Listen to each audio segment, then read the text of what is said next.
今日はHiSEPのセミナーということで、海外から、先生を招いてセミナーをしてもらいます。で、英語なんですが、頑張って聞いてどんどん質問してください。喋ってる途中にですね、手を挙げて質問しても全然 OK ですので、どんどんしてください。今日の講師なんですが、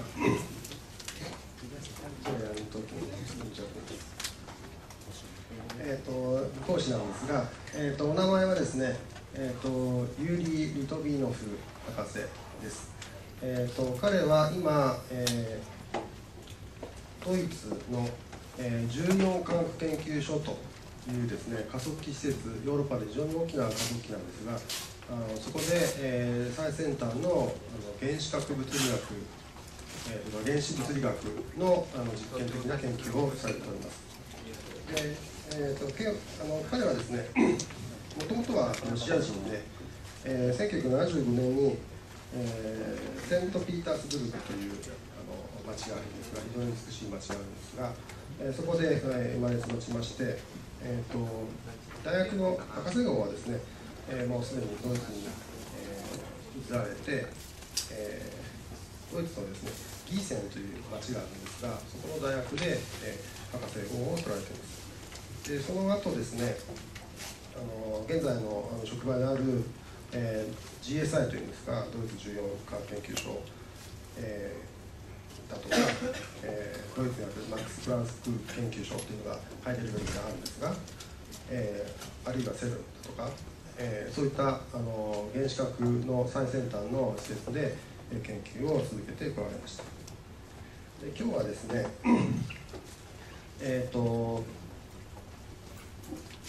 こにタイトルがありますが、モダンクエスト、アクセラレーターベースアトミックニュークリアフィジックスということで、加速器を使った、最先端の原子核だけじゃなくて、加速器というのは最近いろいろ、工業とか医療とかいろいろあるんですが、もっと広く写真がありますように、宇宙の話も非常に密接に関係してありますので、その辺、面白い最先端の話が期待できると思います。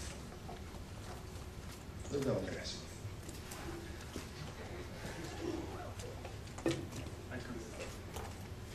おはようございます。Let's understand Japanese. It's my pleasure to be here, to see such a big audience, and to see that so many interesting people are liking to learn about the accelerator-based science. And in order to wake you up a little bit, I show you a photo of our galaxy. No one reacts. Can this be a photo of our galaxy? Our galaxy, Milky Way? Truly it cannot, because the furthest away man-made satellite just left our solar system. You probably know the missions of Voyagers, and this is a photo of our neighbor galaxy, of Andromeda, so which is just a few hundred light years away from us. But what do we like to do with accelerator science? We like to answer basic questions which stand in front of our century. Actually, that's your questions.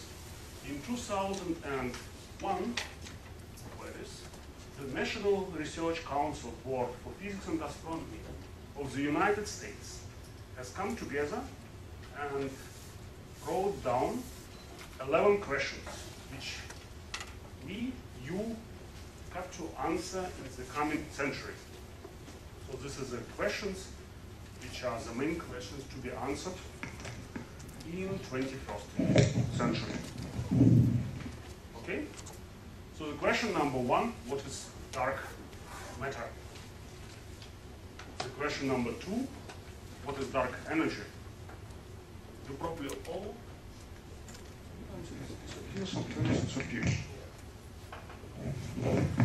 probably all know that our matter, what we know, hadrons, electrons, neutrinos, everything what we see around us, the stars, intermediate gas, interstellar gas, everything is just barely 4% of the overall mass of the universe. And this other two contribute the other 97%. The question number 3, how were the heavy elements from iron to uranium made? And then further on, do neutrinos have mass? Actually, we know already that the neutrinos have mass. Where do ultra-high energy particles come from? Because there are sometimes some very, very energetic particles come to our atmosphere. We know we can measure them, but we have no ideas where they are created, where they come from. Then, is a new theory of light and matter need to explain what happens at very high energies and temperatures? Are there new scales of matter at ultra-high temperatures and densities? Are protons unstable? This question is very, very interesting. If you know from present physics, the protons, you know what protons are. Protons are just basic particles, nucleons. They have a lifetime limit of 10 to the 35 years. And the question is whether they're stable or unstable on these time scales. What is gravity? We have no ideas what gravity is, except that apple fall down on Newton. Except for this, we basically haven't learned much about gravity. Are there additional dimensions? How did the universe begin? And all these questions, that's your task. And my task, and Taka's task, Yamaguchi-san's task, and Atsawa-san's task, and all our tasks. It doesn't matter what you do. Chemistry you do, plasma physics you do, even biophysics you do. You can find there some questions. Nuclear physics, atomic physics, all sciences, they try actually to come and put a small piece of puzzle to answer different questions. Today we will talk about the number 3 question. You can understand that I cannot talk about all 11. I can talk about only number 3. And also 3 I will touch only from one side, from nuclear physics side. Okay, fundamental interactions. Do you know how many fundamental interactions we have? We can start with 5. There is electric one, we see here, with lamps everywhere, also with light. We have magnetic.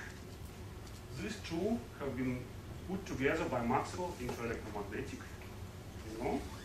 Then there is a weak one, and I put there sun, because the sun works via weak interaction. The energy which we receive from the sun is mostly due to fusion of one proton and another proton. And this is a weak interaction, and that's the energy. That's why it's so hot today, because we get too much energy from the sun, and that's basically governed by weak interaction. We have strong interaction, which keeps the protons and neutrons in atomic nuclei together. And then we have the gravitation and the acids with the metal.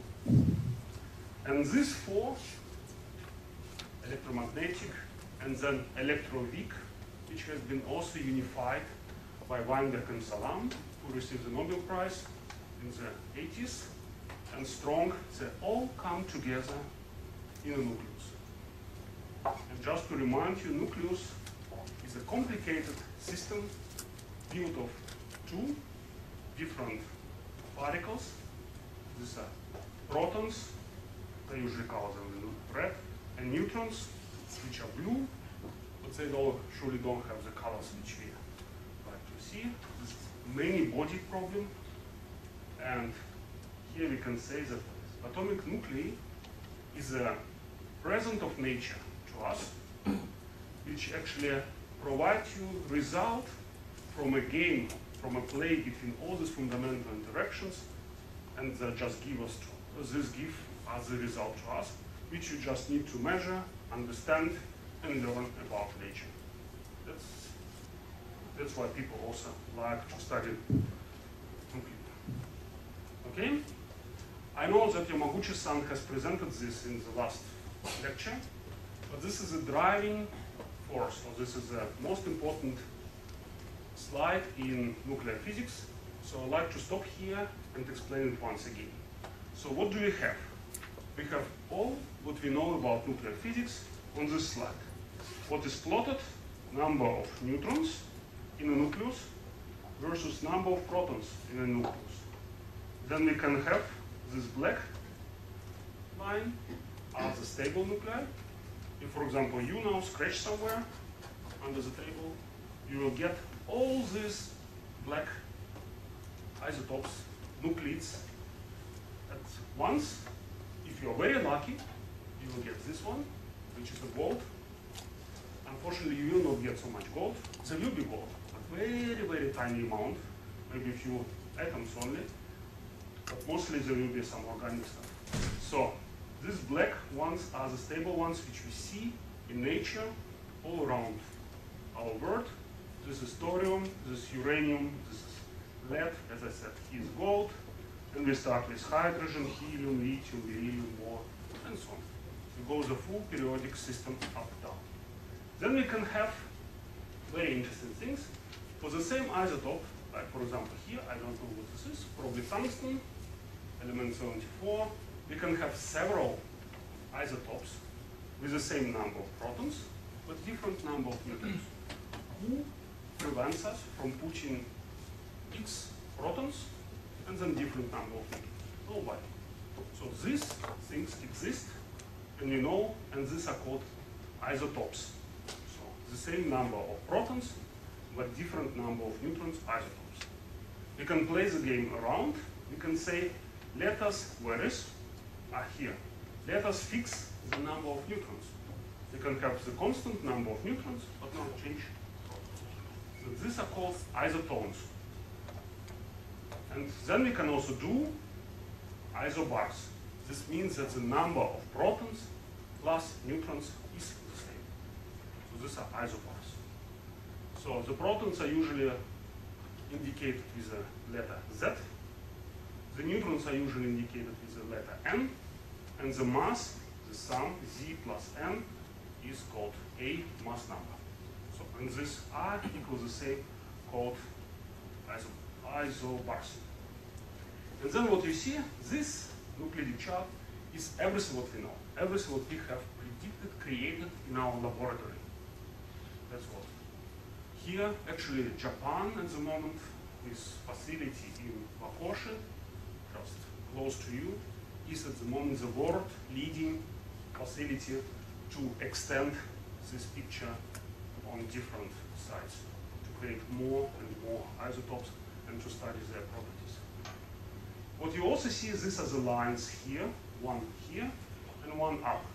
This is where we believe to be the borders, beyond which the nuclei do not exist any longer. But we don't know this for sure, because we see this very far away from what we know today. So we think the border is there. But maybe at some point, some 10 years later, one of you will do nuclear physics experiments in RIKEN, RIKEN++, maybe upgrade, bigger RIKEN, and then you will find out that the line is somewhere else, and that would change also the physics understanding as we have now. So this is called the proton drip line. Beyond this line, the nuclei don't exist and they emit protons, and beyond this line, the nuclei don't exist, they emit neutron. The neutron, you cannot put additional neutron, it just doesn't stay there, it just goes out. Okay? Then what else we have? We have different colors. Black, as I said, they're stable. Blue ones are radioactive and they decay by beta minus. Beta decay, which some also presented to you, and I will tell a little bit about beta decay. But I would just like to mention also the yellow ones. This is so-called alpha decay, and that's enough for this slide. What is beta decay? Beta decay, imagine you have a nucleus which has carbon 14 code.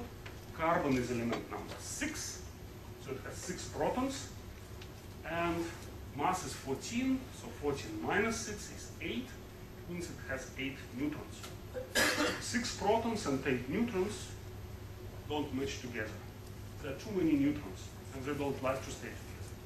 So one neutron decides at some point, I want to be a proton, and it decays by so-called beta minus decay. One neutron turns into proton. Therefore, we write here nitrogen. Nitrogen means you have 7 protons now. Again, the mass is the same, so it has 7 protons, 7 neutrons. But it has to emit 2 more particles. One of them is anti-neutrino. That's where Japan is also very famous for, with top leading experiments in Kamiokanda and Kamland, and an electron. Electron, I heard that many of you do chemistry, so the electron is the most important particle for chemistry people. Okay, this we can skip probably. And this guy is stable. This neutrino, the neutrino is very interesting particle. It flies through our Earth as if there is nothing. Actually, neutrinos come from the sun, very, very many.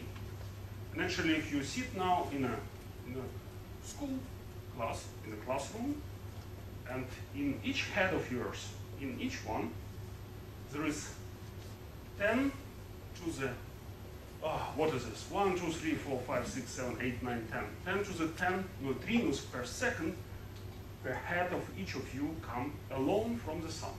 So there are very, very, very many neutrinos coming. But we don't feel them because they do not react.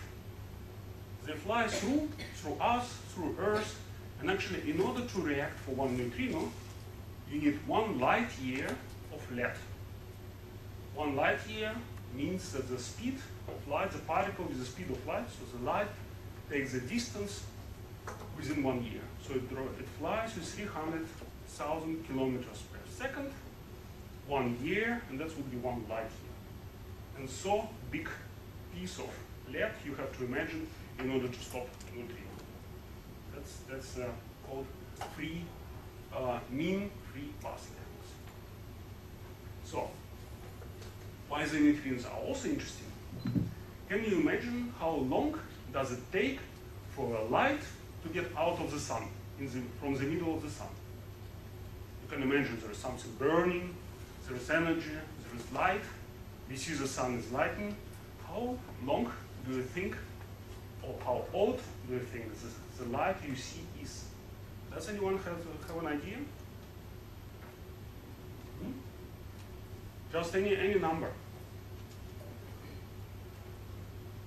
The light is 100,000 years old. So the light which is emitted from the middle of the sun scatters all around, goes back, goes further back and so on, until it reaches the surface of the sun. It takes 100,000 years. Neutrinos, they go immediately out. And if you measure in Kamiokanda, if you measure neutrinos from the sun, you know that the sun is working. Because otherwise, that you see that there is a sun on the sky, maybe inside, it's already 100 years is dead. Maybe it's already switched off. So these are just simple things. Is our sun is still on or it's off already? Oops. So let us start with how the elements have been created. That's a picture of Big Bang. Again, you cannot make a picture of the Big Bang. We had Big Bang about 15 billion years ago. There was not a single person living, and it was pretty hot at that time, and maybe physics was also different. But at the Big Bang, we had created hydrogen, helium, and a tiny, tiny, tiny bit of lithium. That's it. So we all know we are about of carbon, oxygen, nitrogen. I have watering. Some of you also have some golden or silver or whatever things, right? But at the Big Bang, we had only hydrogen, helium, and lithium, nothing else. But that's what we see in the space. What is plotted here is in a logarithmic scale, number of different elements versus A. You remember, A is number of protons plus neutrons, N plus Z. So here is hydrogen, very, very much. Here is helium, also a lot. Then there is lithium, beryllium, boron, nearly nothing. And then we have here carbon, oxygen, and so on, until iron. Here's the iron peak. And then you get down, and you have for different elements. For uranium, a little bit of uranium, a little bit of thorium. These are basically this one, this thorium, and 2 isotopes of uranium. This is lead, and so on. So you have for different elements different number. And now our task is to explain how they come together. And this picture is from the basic course. That's called binding energy in the nucleus. What does it mean? It's not very good quality. I see it from here as well. What does it mean? That we have somewhere a maximum, or in a sense, we have a minimum. So you can put, for example, helium-3 plus helium-2, you will get mass number 5, and you will gain energy. That's, for example, what people try to do by fusion reactions. You will gain energy. And by putting these systems together and together and together, until you get to the maximum, you always gain energy, and that's what nature likes. Nature likes to put everything and let the energy free, and that's where we get. But afterwards, in order to get to uranium, you need to give energy to the system. You need to make this nucleus compared to this one. This one is heavier, and it has free energy, and this nature doesn't like. Everything that we know in nature just doesn't go this way. And that's a miracle. How the hell can we produce from here to there the isotopes? Because we need to pump energy in nuclear, and this they don't like. Okay? So how to get there? Oops. So here's iron at the peak. First of all, in the sun, we have proton plus proton. They form deuterium. So deuterium is a special name for the hydrogen-2 nucleus, and which emits a positron neutrino. This we don't need to know, but this is what happens in the sun. Then we have this nice tokamaks. I hope you heard about this, where Japan also puts a lot of effort to build the new generation power, and this is a thermonuclear fusion, where you fuse tritium and deuterium. Then we know that we can get up to very iron by putting the nuclei together at bigger and bigger and bigger stars. That's our sun. That's 10 solar mass star. That's 20 solar mass star. That's 100 solar mass stars. So bigger and bigger, we know that they exist, and we know that we can produce everything up to iron. So there is enough temperature to put everything together. But we also know, and we know that there are supernova. That's a supernova remnant, when the stars, which are bigger than 2 solar stars, they just explode and bring us all that what we create. Actually, all of us, we have once been in the core of supernova.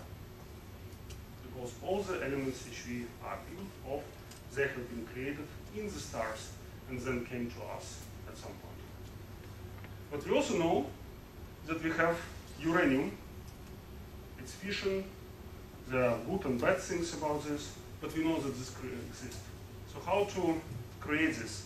And that's I will tell a little bit in the next few minutes. So imagine now you have created iron. Iron is here, iron is here. You created iron in a star. Let's say in supernova somewhere. Now this iron has been then put into interstellar medium, and after some million years came to another star. For example, our sun. So what happens to this iron? It's stable, so nothing happens. It just sits in the middle of the star and fades, and nothing happens to it. So now another question. Does anyone know what will happen to our sun in, let's say, 4.5 billion years? Our sun will turn into a red giant. So that's our sun today, and that's how big it will be. And actually, the sun will it will be as big as our Earth's orbit. It will actually destroy our Earth in 4.5 billion years. That's the fate of our sun, but we will not see this. But what will happen then in the sun? in the sun there will be so-called slow neutron capture process will be going, and I will now tell how it works. So then there will be an iron atom sitting, waiting, nothing happens. And then at some point there will be a neutron coming, and then the neutron is a very nice particle because it doesn't have charge. You remember, protons have charge. Protons are charged particles, they have electric charge +1. Neutrons, they have charge 0.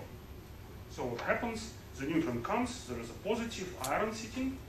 Iron has 26 protons, so it's a charge of 26 plus. And then neutron comes, and it doesn't see any charge, just goes inside, and iron eats it up. Very simple. So each neutron comes with a frequency of 10 to 100 years. So iron have eaten up a neutron and turned into iron, but with one more neutrons, from 56 to 57. Okay? What happens to this iron? Nothing happens to this iron. It's again stable, and it sits and waits another 10 to 100 years until another neutron is coming. Another neutron is coming, again it's up, and iron gets to iron 58. What happens to this iron? Nothing happens to this iron. It's again stable, again sits there and waits for 10 to 100 years until another neutron is coming. And then it gets into the unstable nucleus, iron 59. And now iron 59 can decay by beta minus. What happens at beta minus? One of the neutrons turns into a proton, so we go from iron to cobalt,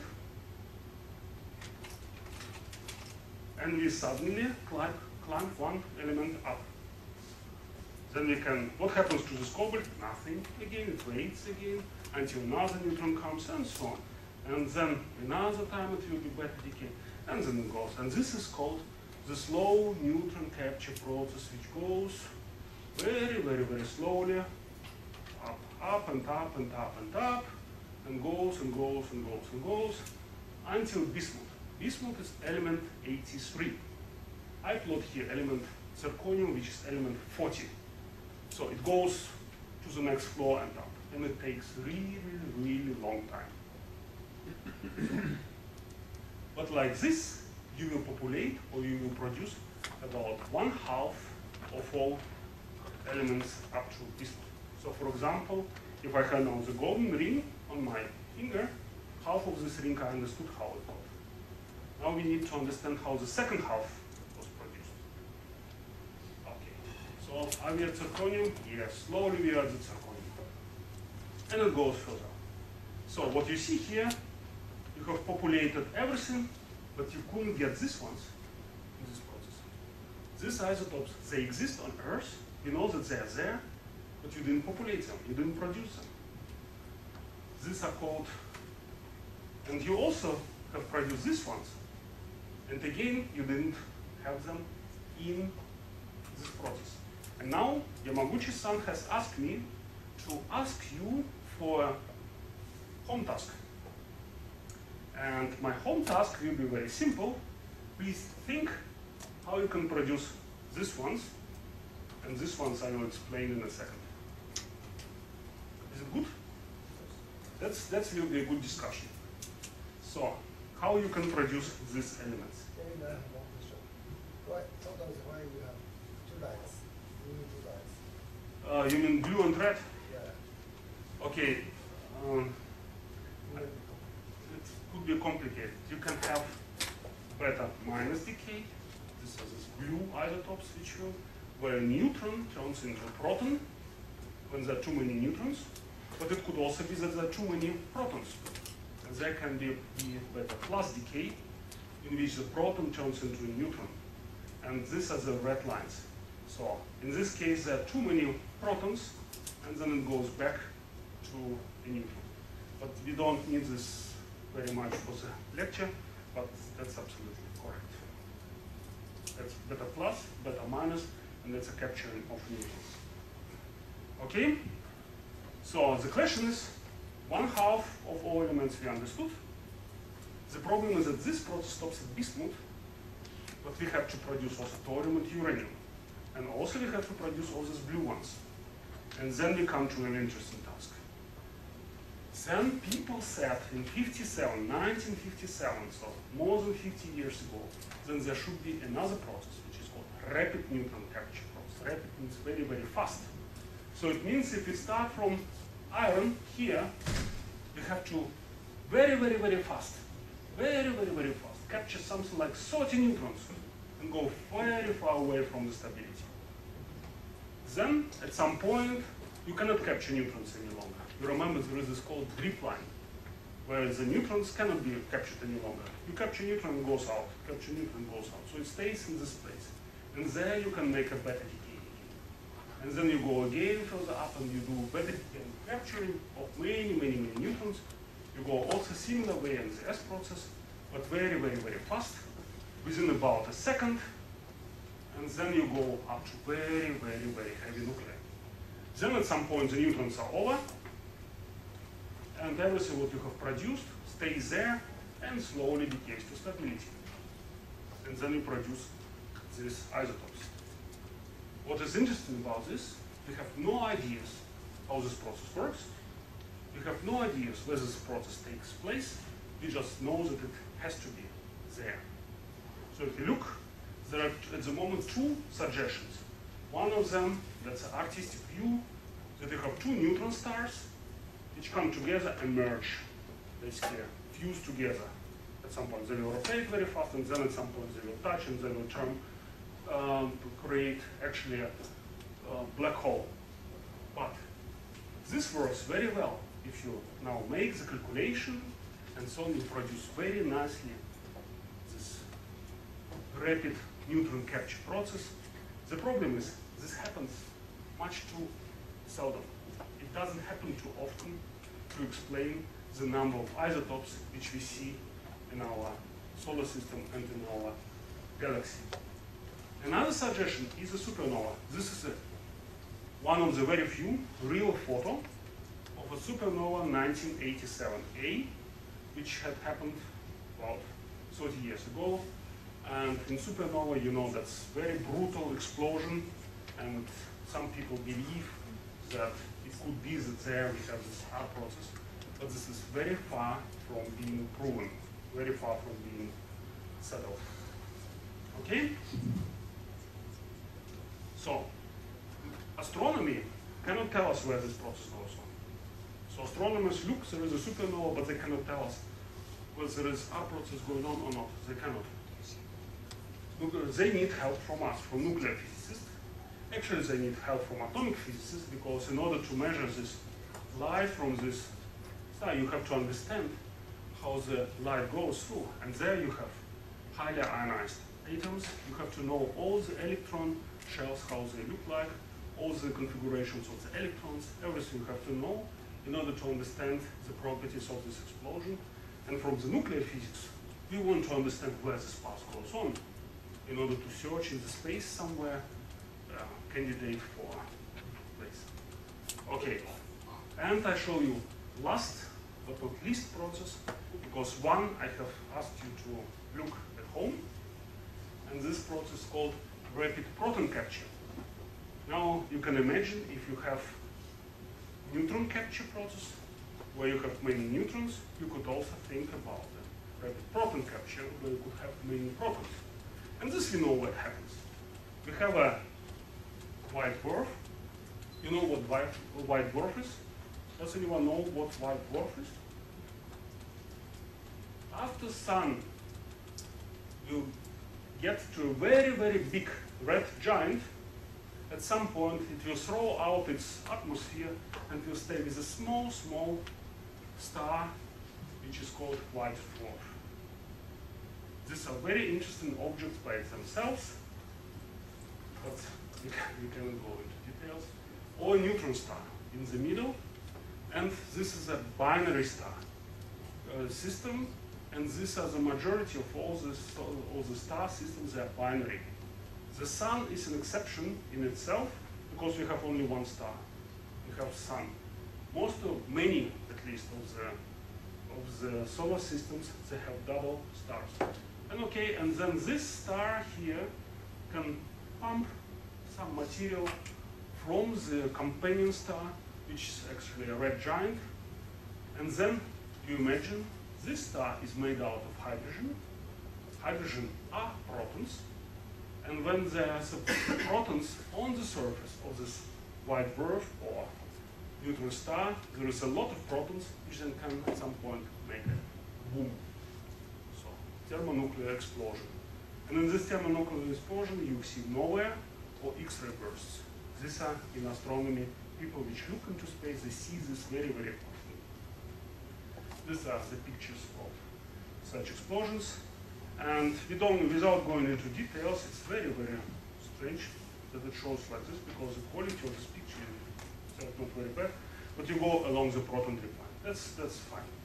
Forget this. So what do we need in order to understand this, how these processes work? Now I was talking a little bit about what we see from astronomy. Now what do we really need to know from nuclear physics? And now you can imagine. So in order to put something together, you need to know the energy with which you put things together. If you want to put a neutron, or if you want to take out a neutron, you need to know what energy you need to put it inside or to take it outside. And what it is, these are masses. So in order to understand how these processes go on and on the nucleic chart, in order to plot them on this nice chart of the nuclides, you need to know the masses, or actually the mass differences. Because mass minus mass neighbor gives you exactly the energy you need to take out a neutron or to put a neutron back together. Now, I can actually go one slide further. So, can it be that there is some, it's very strange.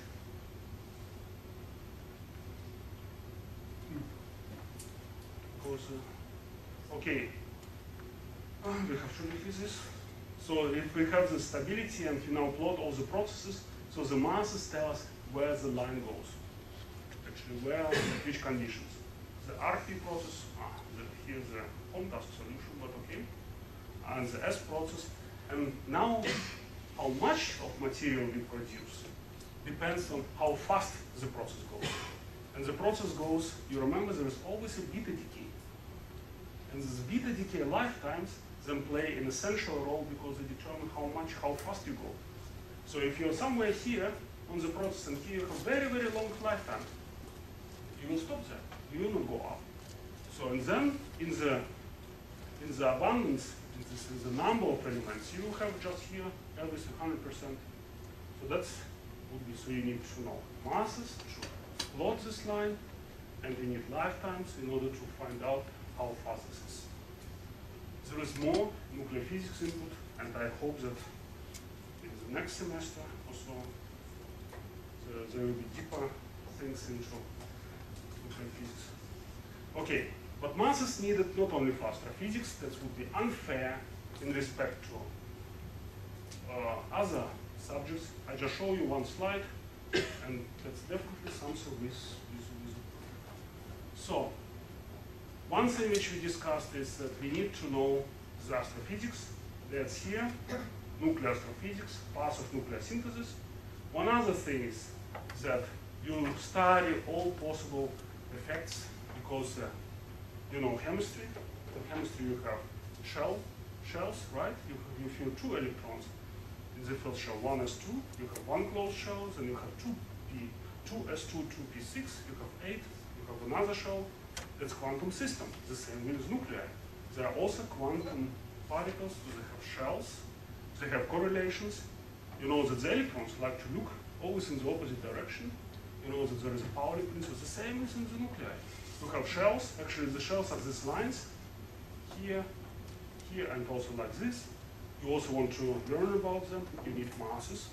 Then you have all possible different combinations. Some nuclei, they look like this. Some nuclei are spherical. Some have like a ball put together. Some have very long shapes. Some rotate like hell. And all this actually is hidden in the masses. Okay, and last but not least, that's a shame to us, to all of us, that up to now, we have the mass standard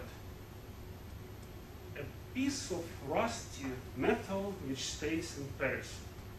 Because this is in our 21st century. That's actually a shame. The distance we measure is light frequency. The time we measure very, very accurately.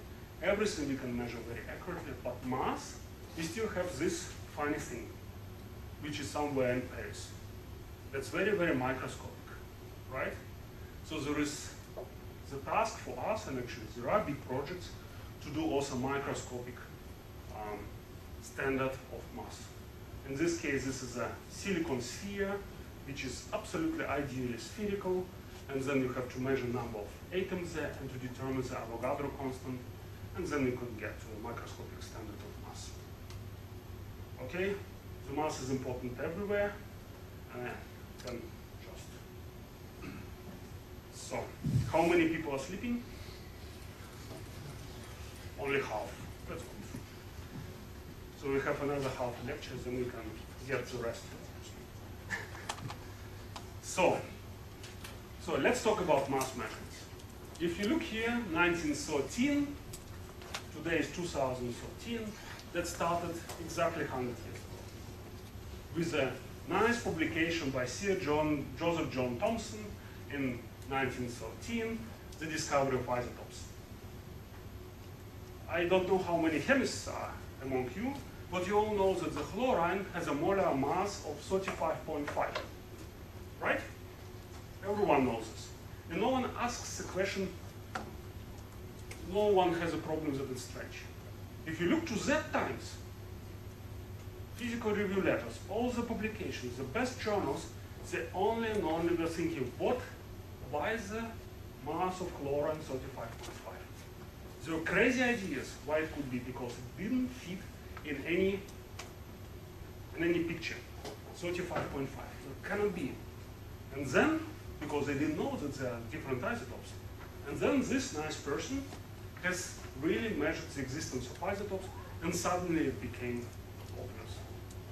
Suddenly it became very clear. So, but he got a Nobel Prize in 1906. So, who knows what he got the Nobel Prize for? Because this is discovered in 1913, but he got the Nobel Prize in 1906, and that was in your last lecture. There was a list of Nobel Prizes. I have the slides from your last lecture. So no one remembers. He got the Nobel Prize for discovering the electron. So that was 1906, but it was not enough for him, and he continued and made very nice discoveries. His student, Francis Aston, then continued this, and at some point discovered that the masses of nuclei are not integer number. Those who do programming know what integer is, but they are not just 10, but this is 9.9999 something. So there is tiny bit which is missing to around 10. This is called the mass defect, or the mass excess, which we call it now. And for discovering this with very simple apparatus, that's just one table, actually like this. Here he discovered this mass defect and got a Nobel Prize in 1922. And that was the beginning of this. And then if you look, that's made a boom in nuclear physics, and people started measuring, and now, today, you have measured 2.2 thousand masses. About 2.2 thousand masses have been measured all around the world, a lot.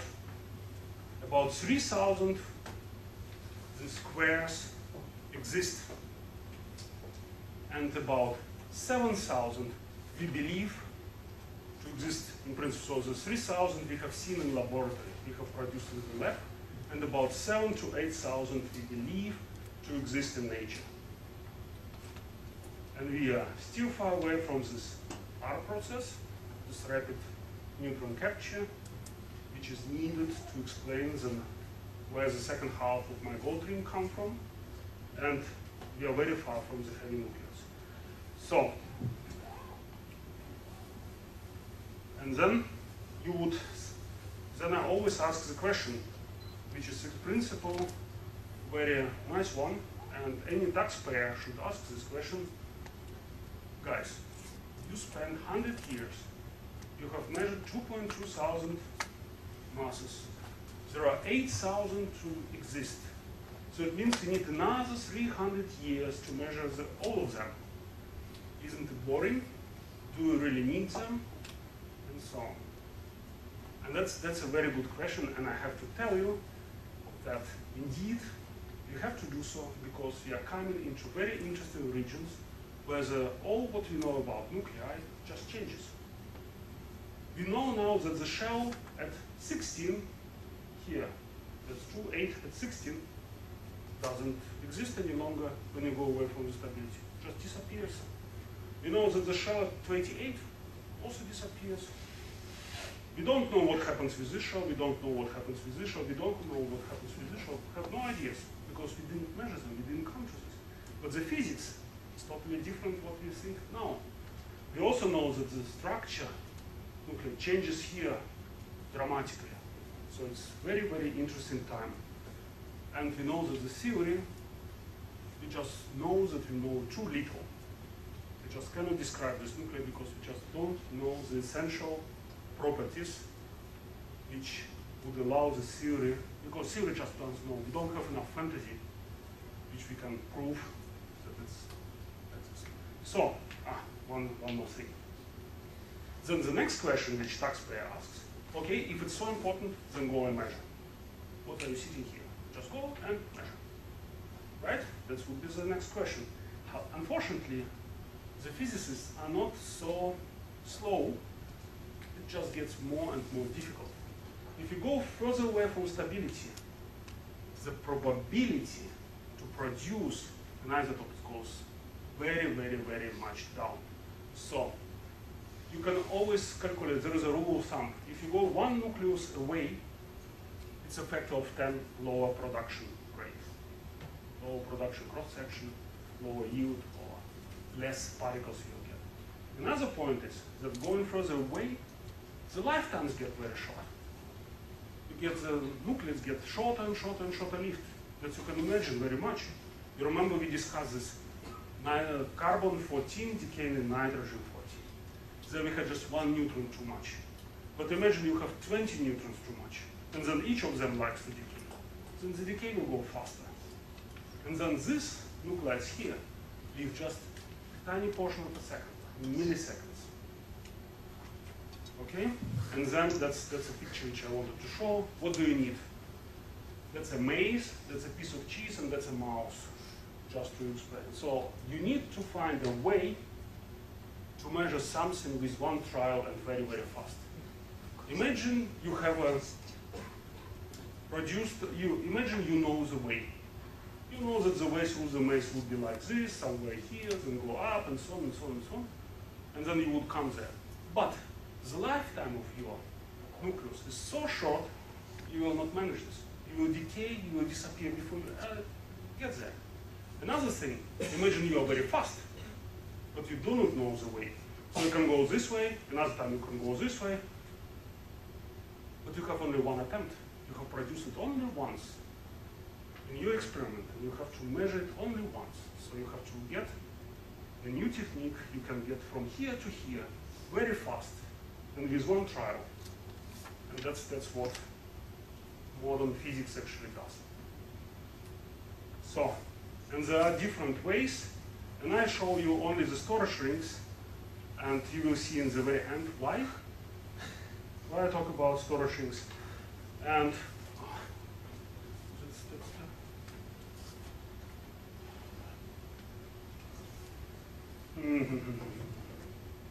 okay, we'll make a few minutes break and try to repair this. We have 40 minutes to go. I would. Can we make 5 minutes break and we try to repair because it's the quality is. Wow.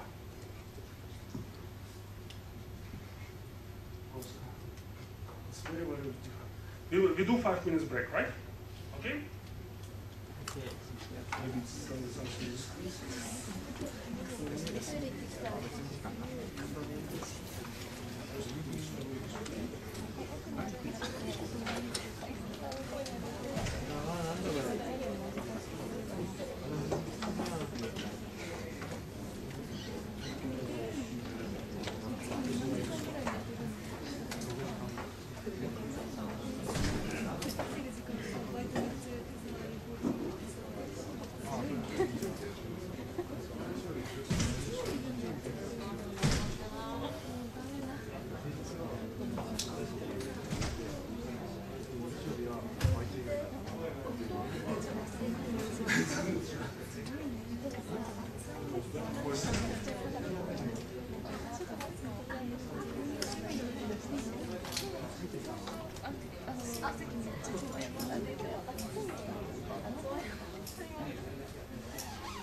そうか。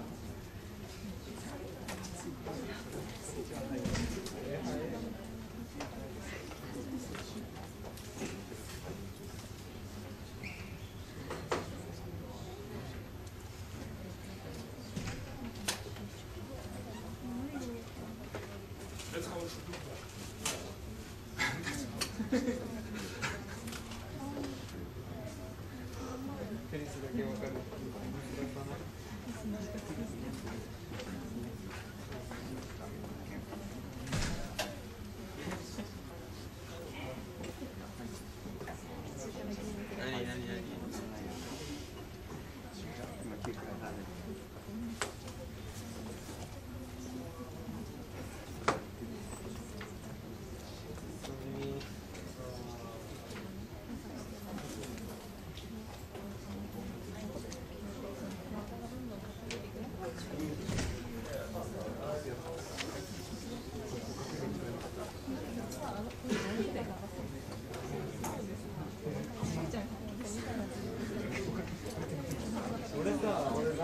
起きようとする気持ちがあったんですよ、今日は。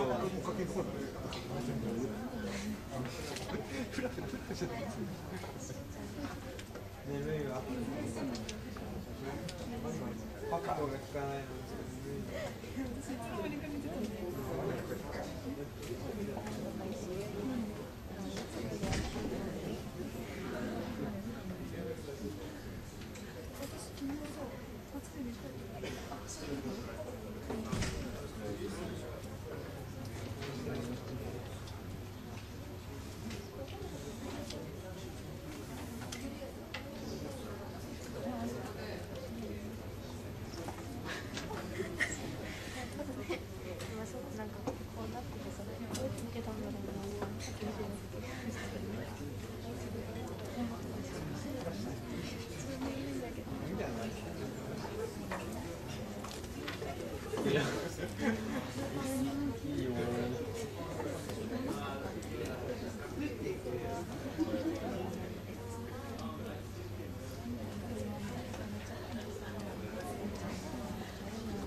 今前向きだから全部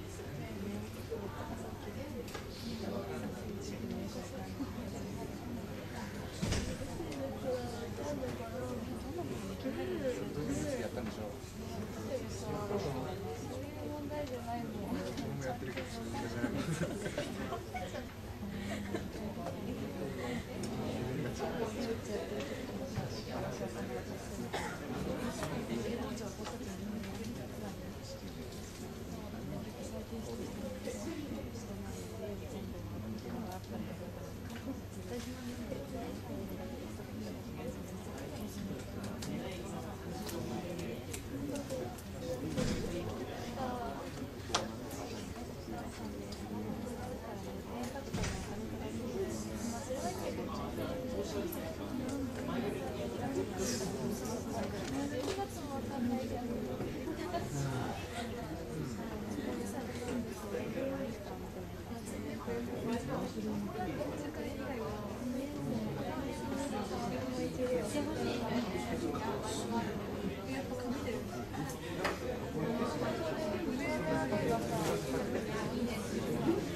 That's how it should look like.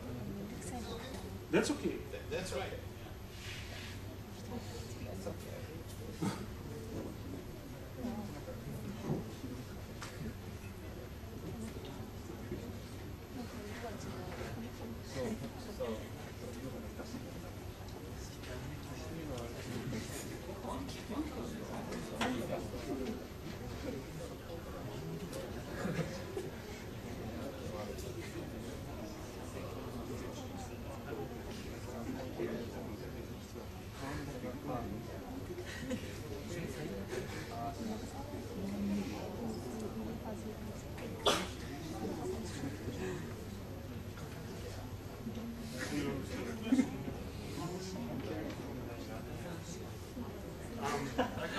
Do you understand how when I speak, or shall I speak slower?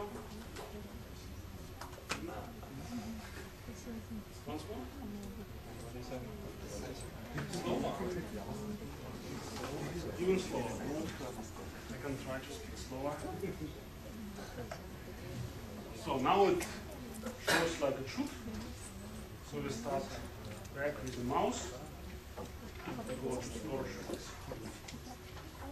Today there are two storage rings in the world doing nuclear physics.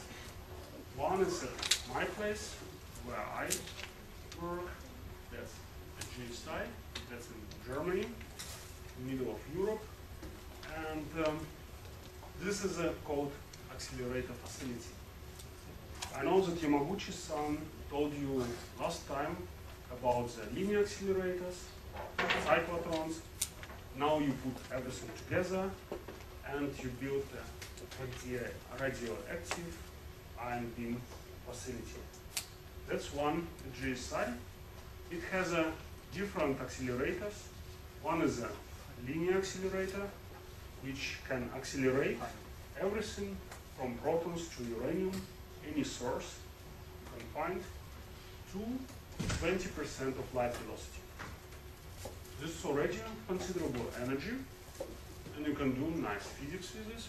For instance, here's one nice experiment called SHIP, and at this experiment, people produced in the last years elements like röntgenium, copernicium, darmstadtium, meitnerium. These are very heavy elements. Do you know the element number 113, 113, where it has been produced? Does anyone have ever interested in heavy element research? It has been produced 14 kilometers away from here, in Vaposhi at Riken. So, and that's you have, as far as I know, the EU PAC, International Union for Pure and Applied Chemistry, has asked Riken people to give a name, right? That's what I heard. So it should be the Japanese scientists should give a name to this element in a very short time. Then you have here synchrotron. Synchrotron is a little bit different accelerator than a cyclotron. It's just a tube. If you, okay, I can explain this in a simple way. You remember linear accelerator. So you have a charge somewhere, and what you do, you attract this positive charge by a negative potential. So the plus will always fly to minus, so that it goes. But this plus made out of a tube. So when this plus comes into the tube, you switch this off, and from the plus, or from the minus, you turn it to a plus, and then when the particle goes out, it sees plus, and plus don't like each other. Then it will repel from this plus, but there is a next tube, where it's again minus. It will be attracted to the next tube. And like this you will switch them on, so, and like this you will accelerate them. The problem is, the particle gets faster, faster, faster, and faster. So you have to switch faster, faster, faster, and faster, which is complicated. Or, if you don't want to switch them very frequently, these tubes have to be longer and longer and longer and longer. So, because the particles travel fast. At some point, it makes no sense to make it longer and longer. What do you do then? You put them into a ring. So, that's one big long tube, and then at one place you just switch on and off this potential. Okay? That's how synchrotron works. The only problem which is, you know the Lorentz force. The Lorentz force bends in a magnetic field a particle which travels with velocity, something, and charge, and the radius, how it bends it, depends on the velocity. So the faster the particle is, different radius it will have. So, therefore, with acceleration, you also have to increase the magnetic field. That's called synchrotron. You synchronously accelerate and increase magnetic field, and in the end you get very, very, very high energies. For example, LHC, this in CERN, this large hadron collider, it's a synchrotron. So, okay, where do we go? That's our synchrotron. And it allows to accelerate us elements up to 90% of light velocity. And these energies, you can smash them onto a target. If you want to produce something exotic, you do nothing else, you just destroy something. It's like people say sometimes you take a very expensive watch, take a hammer, put a watch on the table, and crash it, and try to understand afterwards from the pieces how the watch is working. The same way we do, we take something heavy, destroy it into parts, and look to these parts and try to understand how they look together. So, and then we put these parts into the ring and study their properties. Here is the storage ring at GSI. It is 108 meters long, and that's a nice machine, because imagine now you can store ions there for 1 week at 50% of light velocity. So now we got another question. How long does it take for the light from the sun to Earth? So, right, that's normal knowledge. That's not only the physicists and scientists know, this everyone knows. 8 minutes. The sun, the light from the sun to Earth takes 8 minutes. Imagine now you have in the ring something which stored there at half the velocity of light, but for 1 week. So that the particle flies to the sun and back, to the sun and back, to the sun and back, many times. And then after this long travel, you can see tiny differences in the flight time of, let's say, 2 ions with similar masses.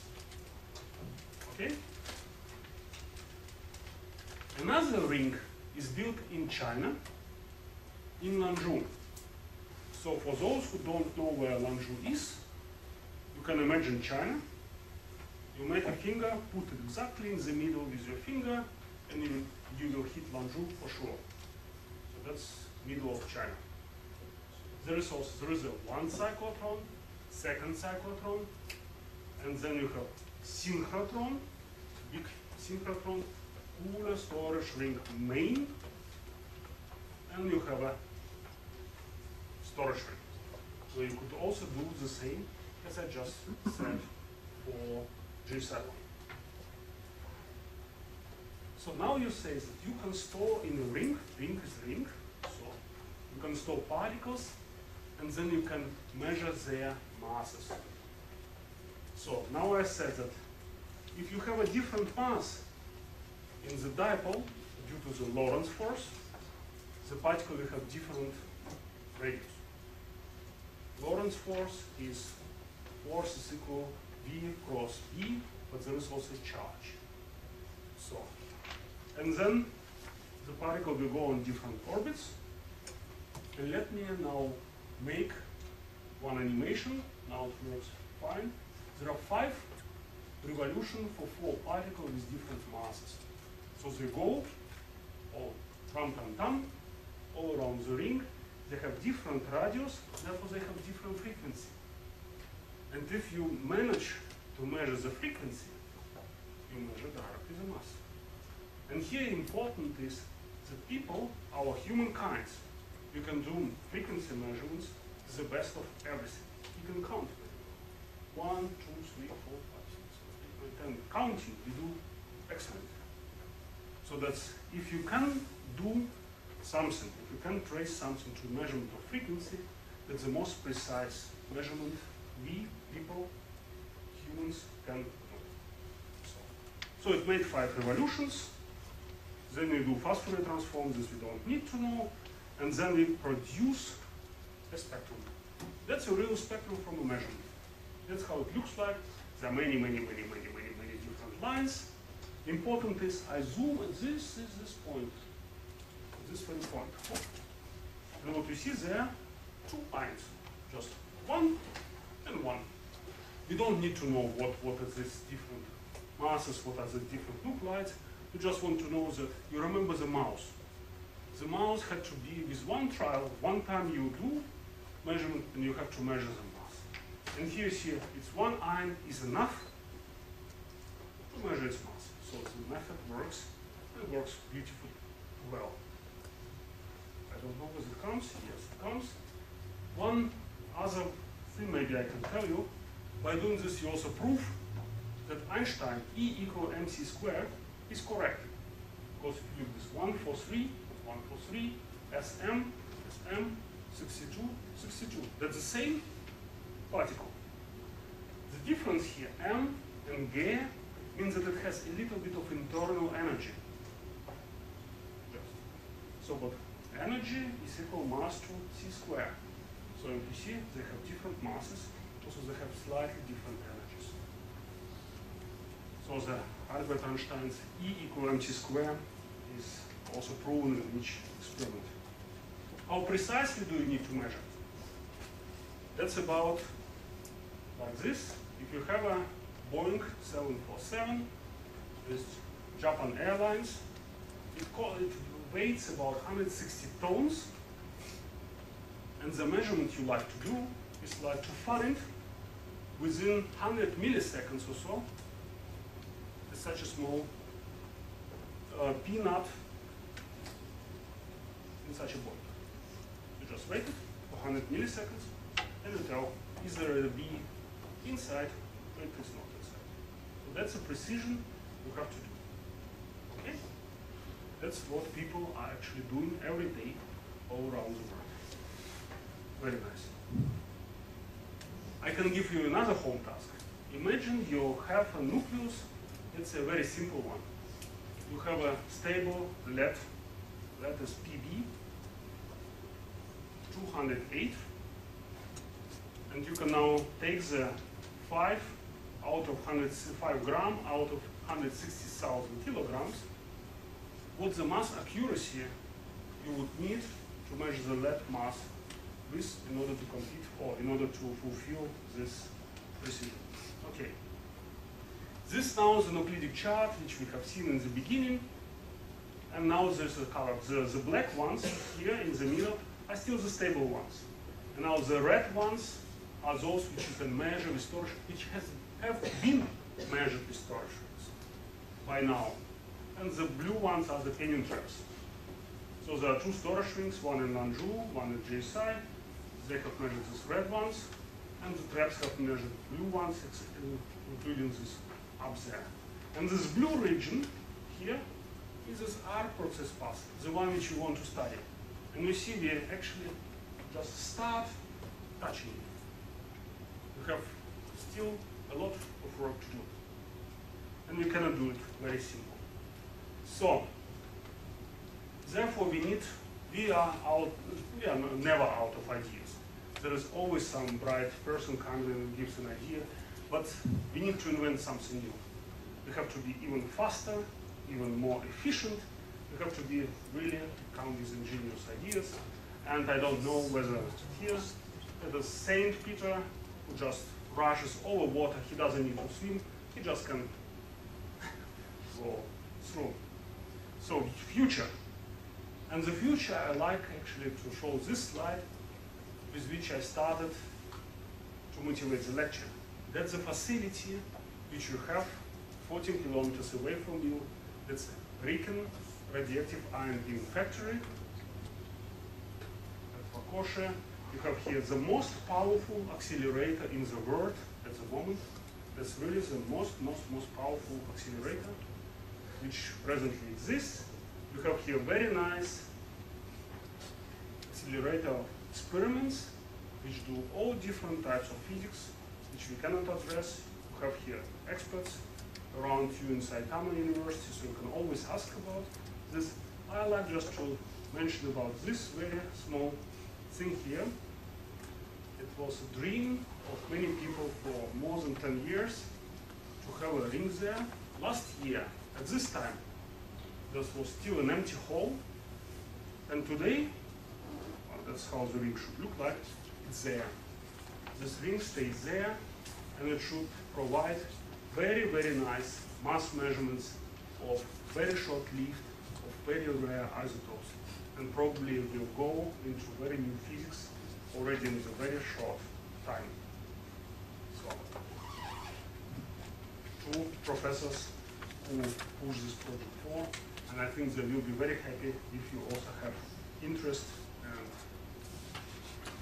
like to do something in this direction. Another facility doesn't exist. That's a GSI. I have shown you this one, this small one, and we like to build a bigger one. So it just started the construction. We have removed only the forest here, so there are no trees, but there is no building, nothing. It will take another 7, 8, 10 years until the facility is there. But it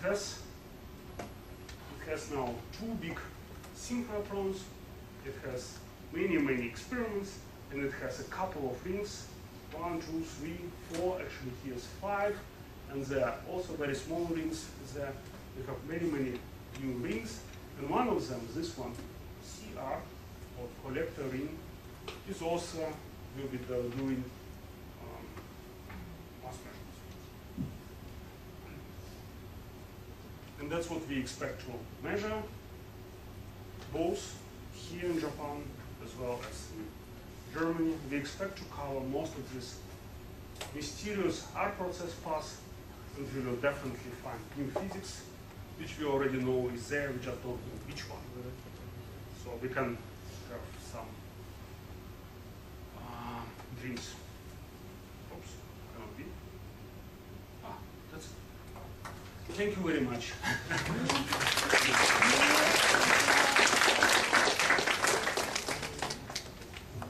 We have some time for questions. どうもありがとうございました。この際なので、糸村先生に何か質問何でもいいので、質問ないでしょうか。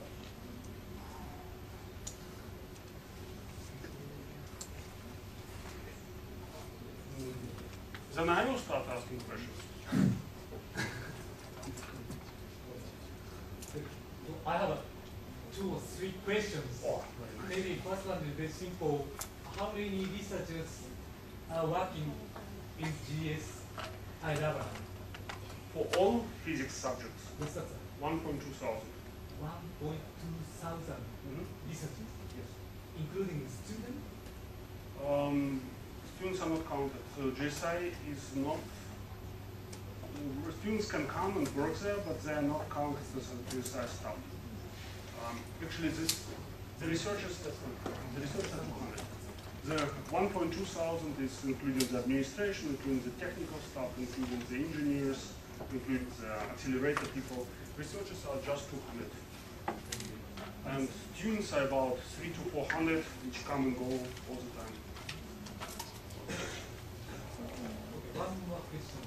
So you introduced us the future plan of your accelerator, something like that. That facility, this facility is an underground facility. Surface. This part is 25 meters underground. 25 meters. Underground. The rest is on top. The rest is on the surface.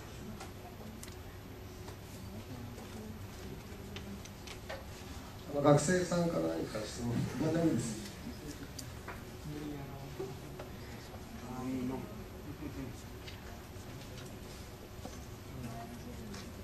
What is the last picture? What was the last picture? Is this one? This was I don't know who has made this, but I mean we can the physics is always shows us absolutely unexpected things, and our fantasy is very rich. I mean, you know very well the creativity of humans is very, very good, but we are not too creative as nature. We are not as creative as nature. There's always something very, very strange coming, and you always have new things which you cannot explain.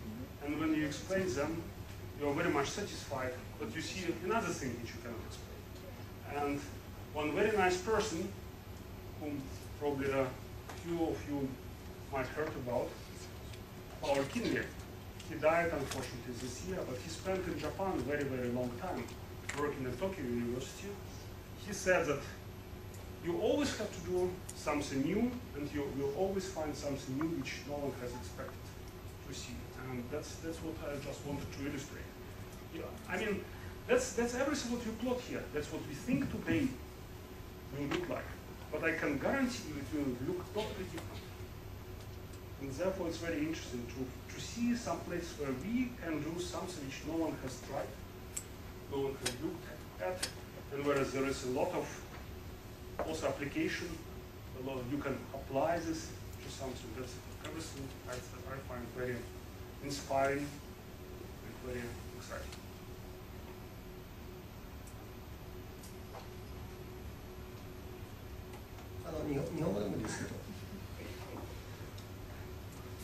So, which year of study are you? Who is the first year of university? Can you put? Who is the second year?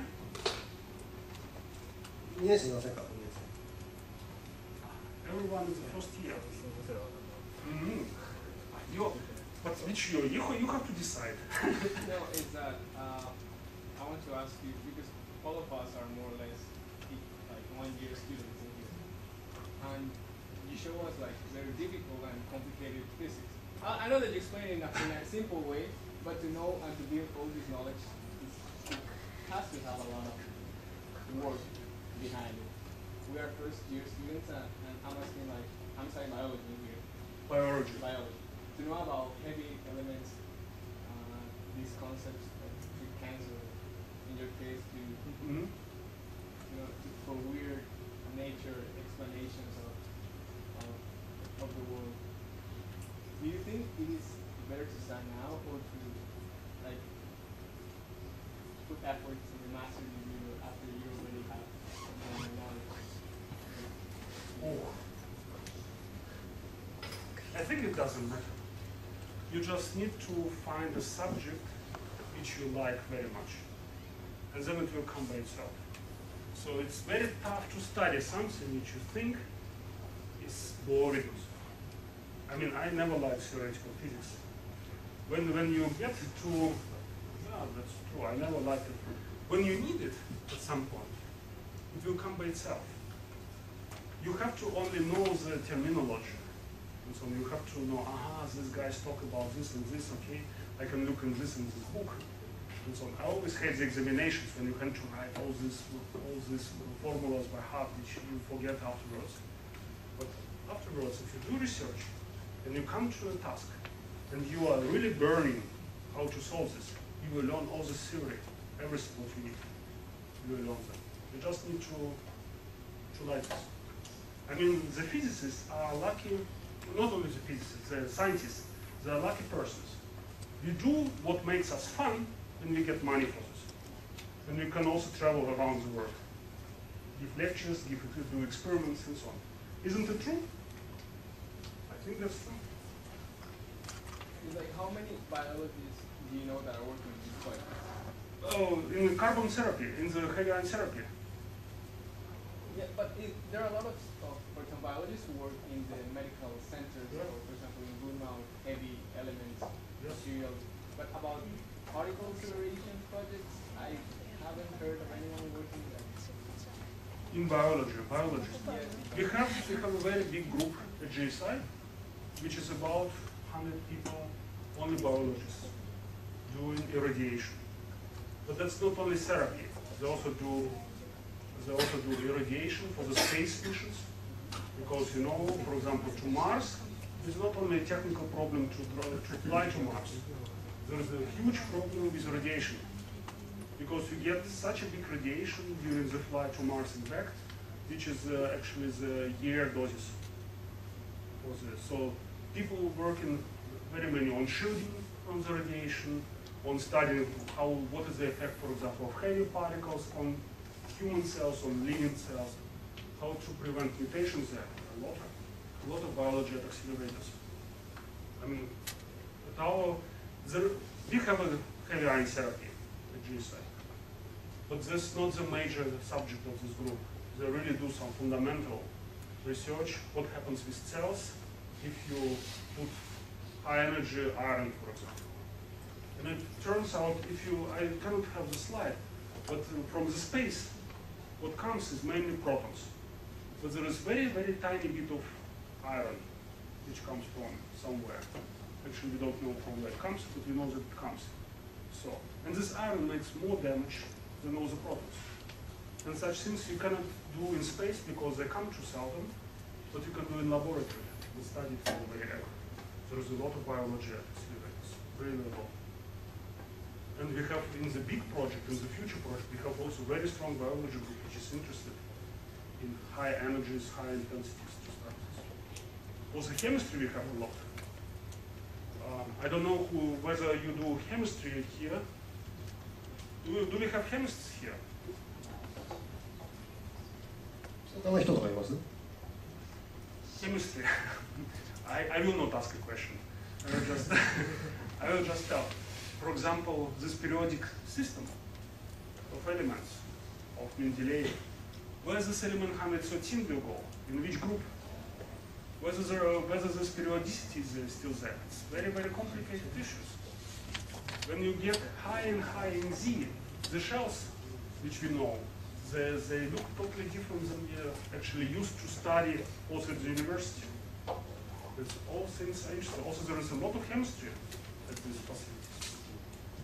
Biology, chemistry, mathematics not very much, because mathematics you don't need at the accelerator. I was talking to a mathematician here.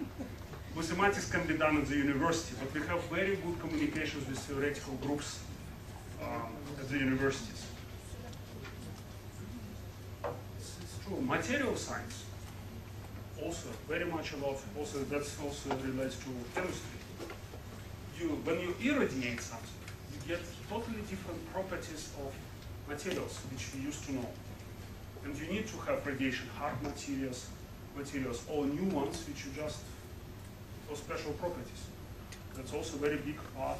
I know in our lab, I'm pretty sure that in RIKEN there is also huge biology and chemistry and material research divisions. I'm just sure about this. I just don't know the divisions what are. So I think. If you can recommend me an introduction or something to study, or to start my studies in this, what it would be? In accelerator-based physics. Yes.